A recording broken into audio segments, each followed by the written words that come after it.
Good morning, everybody. It's Wednesday, November 29th, and this is the AgYield War Room. I'm Dan Dempsey, and I'll be moderating today's session. As always, if you've got any questions or comments, please feel free to drop those in the chat section, and we'll be sure to address those during the show. Real quick here, overnight markets had December corn down a penny at 450.5. January soybeans were up 5 at 1351.5, and December Chicago wheat was up 5 3/4 at 549.5. We had no export sales announcements this morning, so we'll just jump right into it here. I think that the hot topic seems to be these spreads that continue to break as we enter into first notice day. We'll start it off here this morning with Justin. I know you had a few thoughts on just what that situation looks like. No, I mean, I think we've been explicitly covering this, for quite a while now. I think yesterday we're talking about, just a problem when you're going into first notice day and you're forcing a lot of people to make a decision in a short window. I think we covered that pretty well. I think now you have December to March carries at 22.5 cents. So we had a dramatic break yesterday, even after a huge break in the, previous weeks. I think it's kind of waking up a lot of the market, trying to figure out what's exactly going on. And I think the market's catching on to, the problem with the river, the problem with actually trying to, stop or own corn off the river, and that not really satisfying an inverted market in Iowa, right? So I think that lesson's being painfully learned, in my opinion, right now. It's all going to come to an end for most people by today and tomorrow. So you have to be out of that long position by today. Otherwise you risk being delivered on. So most people will be forced out by today. So typically you would think between today and tomorrow, you might see some kind of a low, possibly. At the end of the day, though, fundamentals don't really, in my opinion, justify a massive rally from here, right? Unless some kind of a commercial, Cargill, an ADM, Bunge, somebody comes in and really aggressively stops corn, which means takes ownership from another commercial, would probably be your best shot of seeing any kind of significant rally in those kind of spreads. And we'll see those commitments come through, tomorrow. Generally, just really tonight. Yeah, tonight you'll see them. Tomorrow morning you'll see, and registrations usually change tonight. And then you'll get deliveries. Okay, very good. Yeah, it's been interesting. You just hear so much chatter on these spreads, but I think also another big topic that that continues to come up, and it's clients and also newer folks that are working with AgYield, but looking at next year's margins, we've talked a lot about, plugging in and building out your new crop situations and stuff, but margins look tight. And I think we're seeing that kind of across the belt. Dustin, you have a few thoughts on that? Yeah, definitely. So, as we're, building people out into the software, a lot of what we're focusing on is, projected revenue. And I think that a common occurrence is the surprise of how tight margins are for the initial build outs we have for 24 season with expected budgets. So it's going to be interesting just because we've had, a year of very large corn acreage and low bean acreage that shift back over toward, more beans and less corn. Maybe there's more of an even split this year. If I had to take just a quick knee jerk guess, maybe 89 million acres of both. But, we think about that and, we're looking at break evens somewhere in that like lower fives is pretty common. And right now we've got these 24 futures trading at 505. So at APH, I think you would be surprised to see a lot of growers looking at potentially a negative return at this price at the moment for these 24. I think that goes a lot into these spreads, right? We're getting a lot of pressure on the front end of the market. The back end of the market doesn't have a lot of willing sellers. I don't think you get a lot of growers to sign up to go heavily sell into a negative return right now. So all I can say is just, obviously we're always focused on margins, individual margins especially, but we are thinking, more broadly as well of what is it going to take for the average grower to make money next year? And, what does the market think of that? Does the market feel that it's going to be satisfied with enough bushels carried in from the previous year? Or is it going to need to provide that incentive to get growers to plant enough corn? No, that's good. Especially coming off of a big corn year. Have you, as you've started to look at budgets and just preliminary stuff, I mean, our inputs, are we going to see a break in cost of production versus, generally, guys, we're planning a record cost crop this year, over $1,000 an acre for corn in a lot of areas through the Corn Belt. Like, are we seeing that ease up a little bit? Yeah, so there are some areas that it's easing up, but cash rent is pretty sticky. There's a lot of sticky numbers, and you factor for guys that might have had a locked rate coming into last year. They're having the rate adjustment feel this year. So that rate adjustment was felt by many people last year as well. But if it was, you're coming into a 5.5% risk-free rate, that can easily add another $20 to $30 an acre of cost onto a corn crop from what they were experiencing when we were at a 1% risk-free rate or 2% risk-free rate. So I think interest is high. That's a big factor for cost next year. Land rent really is not coming down from our perspective. And so the few categories that might have dropped a little bit, maybe we go from a 540, 550 APH break even in corn down to a 520. It's significant, but still it's very, very elevated, compared to the last 10 years. So I don't think that it's going to be an easy year to get to a profitable margin for the average grower from what we see right now, unless we see a really stellar, output of yield. Yeah, I'd add to that, Dustin. In a lot of this is probably a more normal scenario than not. We got spoiled the last couple of years with, just like we did 08 through 12. And I think, a lot of times you might get that opportunity between now and early spring. And it's still a level where most growers, from my experience, don't want to market that time of year because they don't know their production. They don't know their crop insurance yet. At the end of the day, I think what's interesting is, your APH, what coverage levels you can buy. So you can, synthetically get guaranteed revenue in place before crop insurance. So there's a lot of different ways to do that. But I think important to keep in mind, between now and some of those times, your expectations of what, is possible should probably be tamed a little bit. South America might bail us out. Maybe we end really badly and all of a sudden the world wants acres again and, game on, right? That can always happen. So more likely than not, we have some kind of a continued weather scare. We get another panic, and you get an opportunity in the U.S. that you should probably take to some degree, at least get some kind of protection in place, in my opinion.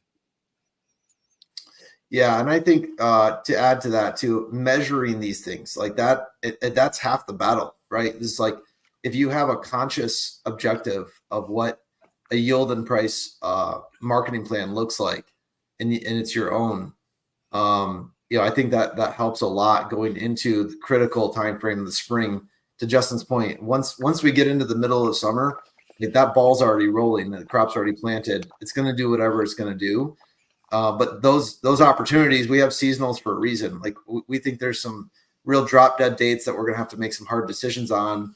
And, just like Justin said, it's like an average year, really. It's, we've kind of gotten a really good couple of years of margin opportunity. We just have to maybe sharpen our pencil a little bit more going into 24, going into that time frame. Yeah, and be to your point, if you have a plan ahead of time and where those levels are, a lot of times people say, no, you're break even. That's fine. You have to know what you're going to do and what strategy you do around that break even. Right. So you have to definitely know your break even, but then you have to know, okay, if the market does this, I need to do this. Right. Because those things can happen so quick, as we've seen. I think people were looking at $5 corn. Now all of a sudden we're $4.50, right, in a matter of weeks. Like, the market can get away from you quick. So that'd be my key to that, Dustin, is, get those numbers, sharpen that pencil, and then write down where you need to have big action items, whether it comes in 2 days or 2 weeks or 2 months or 6 months, Yes. Yeah. And you said it key, right? Is working around that minimum guarantee.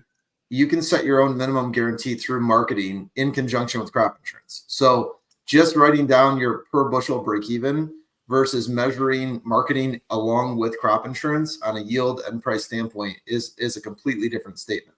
We hear all too often, sharpen your pencil, just know your break even. To your point, it's a lot more dynamic than that. You got to measure both together. It's dollars per acre, not price per bushel. You don't pay your vendors in cents per bushel. Right. That's really good. I had one thing I wanted to look at too, and we've touched on it briefly. But I noticed that export sales for beans are running about 20% below last year's pace. Is this going to be, a bigger story as we continue down? Are they going to make an adjustment on any of these upcoming reports, or what's our thoughts on that? I mean, that's pretty significant, isn't it? Well, someone else can take this after me, but you look at, I think currently about mid-Jan, we lose competitiveness against most South American origins. So, we've talked about this in the past too. We have to cram those sales in a normal year between now and mid-Jan. Maybe, if they have some harvest delays and things like that, like obviously that can change. And that's where you can really make or break a sales season from an export perspective is, do you gain 2 to 3, 4 weeks extra or lose 2 weeks? That can be hundreds of millions of bushels different. So it's almost December, right? So you're talking about 6 weeks that you really need to crank up to hit the USDA number. We'd have to see sales every day, wouldn't we? I mean, we're not, yeah, we are. We get excited. But... Yeah, we get excited about 125 here and there. Like we need to be doing, $1.5 million, 2 million a week, probably right. Closer to 2.5, 3 to really catch up. So.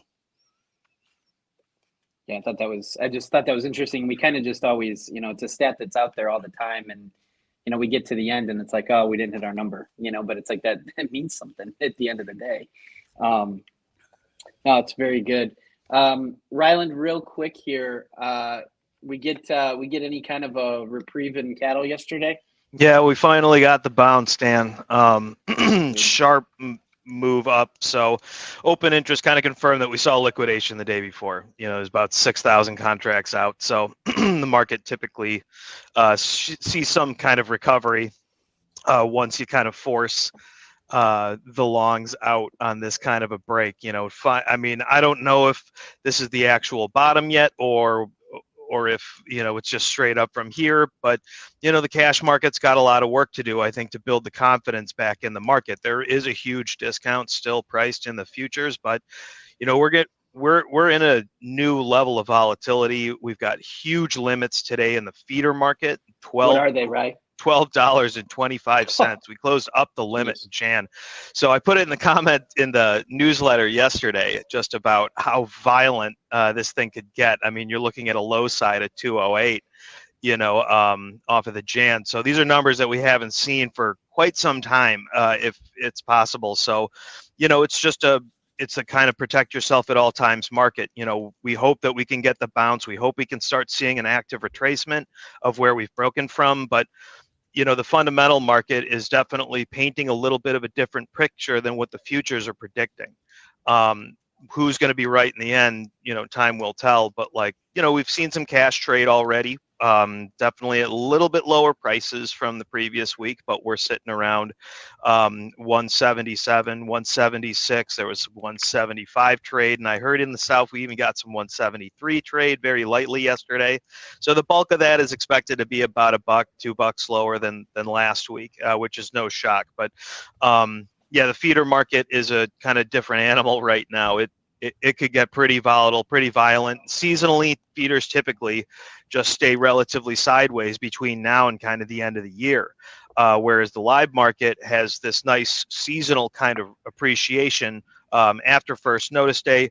Who knows if this is going to happen? We're still at near record high prices, even on these kind of breaks. So it could be very volatile in the next couple months here. Sure. Real quick, anything important in the hogs? Well, there's been some chatter about Chinese liquidation, and their prices have been crashing. The Chinese government actually is trying to do a price support program right now to try to stabilize their markets because pork prices have been in free fall. Guys are well below break even. Seems like there's another round of liquidation here that they're going to have to replenish at some point. We've seen this before when we see these ASF kind of liquidation, non-profitable liquidations. Eventually you get a really big resurgence, and that could be a little bit more helpful to some of the potentially U.S. grain market. We'll see. Very good. Well, appreciate the outlook, Ryland. Thanks, Dan. Just came into the open here. We got December corn down a penny at 4.50 1/2. Jam beans are up about a penny at 13.48. And December Chicago wheat's up 7 1/4 at about 5.49 3/4. Any parting shots, guys, as we head into today? Yeah, I'd just like to say real quick, just a reminder, if there's any topics that you want us to discuss, it's helpful if you submit it to us ahead of time. I'm more than happy to talk about it. I know it's hard to maybe live chat questions, but be more than happy to, think about the question and try to have an educated answer or opinion for you. Right now, tomorrow, we're probably going to talk something about, soybean and corn ratios, maybe the dollar index, a few things like that. But again, if there's any topics that you guys would like, the best way to do it is just ask us. Yeah, that's a great point, Justin. info@agyield.com. You can also shoot us an email, talk to your consultants. I know we've had some folks reach out. We're putting together a couple of special deals where we can talk about some industry things that some folks wanted to visit on. So we're in the process of putting that together. Streaming now live on YouTube, X, and Facebook Live, so you can catch us on those mediums every morning, 8:15 Central Time. So hope everybody has a great day. Thanks for tuning in, and we'll talk to you tomorrow. Thanks, Dan. Thanks, Dan. Thanks, Dan. Thanks, Dan.